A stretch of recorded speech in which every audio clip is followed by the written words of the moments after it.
저희 예고편 땄어요, 목사님. 네. 뭐? 인터뷰. 홍보 영상. 어차피 홍보 영상 찍어야 되잖아요. 맞아. 저희 기분이 어때요, 그걸로? 집에 가고 싶어요.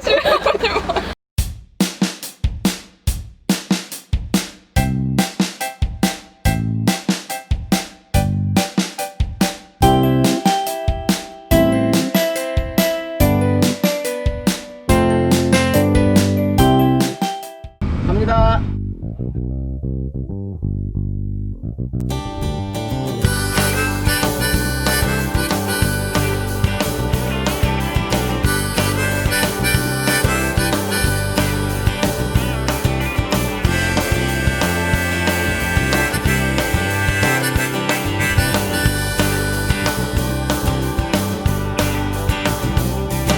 난 내 주먹을 믿지 아무도 안 믿어. 난 내 주먹을 믿지 아무도 안 믿어. 세상에 믿을 것도 믿을 만한 것도 하나 없어. 세상에 믿을 것도 믿을 만한 것도 하나 없어. 어떻게 마리아가 혼자서 아기를 낳아? 어떻게 예수님이 물 위를 걸을 수 있어? 정말로 성경책은 거짓말로 가득해. 정말로 성경책은 거짓말로 가득해. 이런 나에게 한 친구가 교회를 가자 해. 예수를 믿어야 한다고. 난 예수님보다도 국수 먹으러 한 번 가본 것뿐인데 내 생각이 확 바뀌어버렸어. 내 언어가 확 바뀌어버렸어. 할렐루야 할렐루야 아멘. 할렐루야 할렐루야 아멘.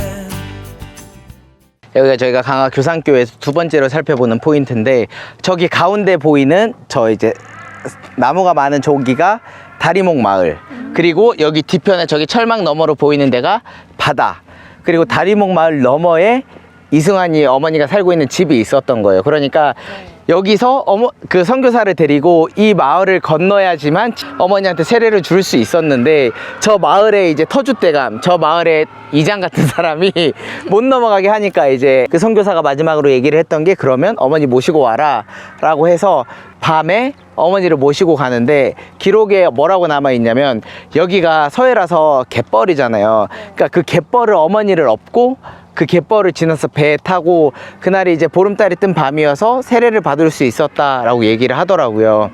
저 마을의 이장과 같은 김상임이라는 사람이 그 소식을 듣는 거예요.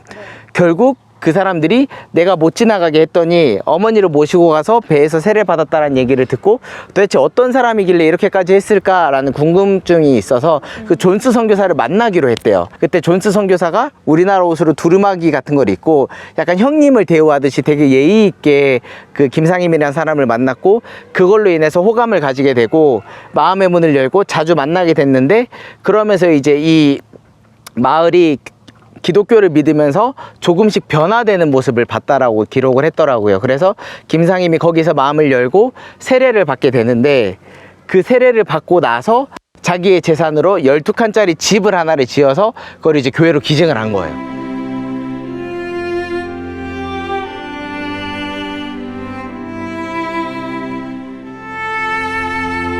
그리고 나서 저희가 이제 이동을 해서 누군가의 생가를 보러 갔어요. 이승환. 이승환이요? 이 아니고 이장님? 이장님. 그저 김상임의 생가를 보러 가게 됐는데, 진짜 유명하다. 구경 나오셨네.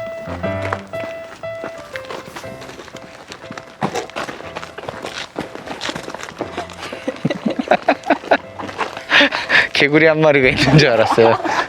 저 정도면 황소개구리 아니야? 겁나 큰 두꺼비 같은. 자, 여기는 주택가니까 조용히 볼게요. 여기 보면 김상임 생가가 이 터래요. 그래서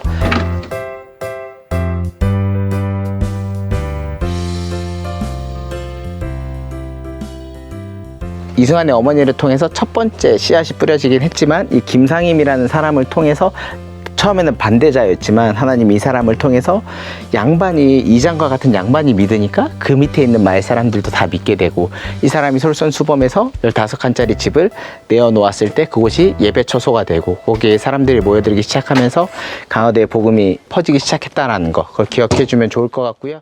이 김상임이라는 사람이 원래 양반집 경주 김씨 가문의 양반으로서 그 다리목이란 마을의 정신적 지주이자 모든 걸 총괄하는 이장과 같은 역할을 했던 사람인데 그 사람이 처음에는 이 존스 선교사가 넘어오는 걸 반대했잖아요. 그런데 이 사람이 나중에 소식을 들은 거예요. 이승환의 어머니가 어떻게 세례를 받았는지 그 소식을 들었는데 그거를 보고 나니까 이 존스 선교사가 너무 궁금한 거야. 도대체 이 사람은 어떤 사람이길래 이 정도까지 하지? 이렇게 용의 주도하고 이 모든 걸 다 이겨낼 수 있는 사람일까라는 궁금함이 생겨서 그를 만나자라고 했대요. 그래서 이제 이승환에게 세례를 준 이 존스 선교사랑 이 김상임이 만나게 되는데 역사적 기록을 보면 그때 이 존스 선교사가 갓을 쓰고 두루마기를 입고 갔대요. 한국 사람인 것처럼 하고 가죠. 서양 사람인데 한국 사람인 것처럼 하고 가서 나는 당신들을 존중합니다. 당신의 그리고 우리나라의 예의 범죄에 맞게 행동했다는 거죠. 그걸 보고 이 김상임이라는 사람이 이 사람 괜찮은데? 라는 생각을 좀 했다고 해요.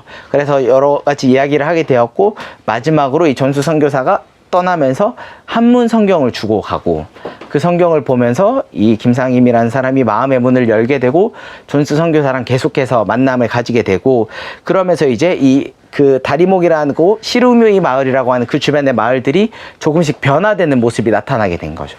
그리고 이 김상임이 세례를 받게 되고 그 사람이 자기가 집을 지어서 교회를 만들게 되고 그러면서 이승환의 집에서 예배를 드리는 사람과 합쳐지게 되면서 이제 강화도의 교상교회가 처음으로 시초가 돼서 세워지게 되었다라는 거죠.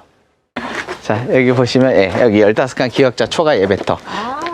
이 터 위에 이제 15칸짜리 초가집이 있었고 그거를 이제 예배처소로 제공했다고. 그러니까 여기가 사실은 강화교회가 시작된 거죠. 그래서 여기서 이렇게 이동한 거라고 보면 좋을 것 같아요. 지금은 없어진 거예요?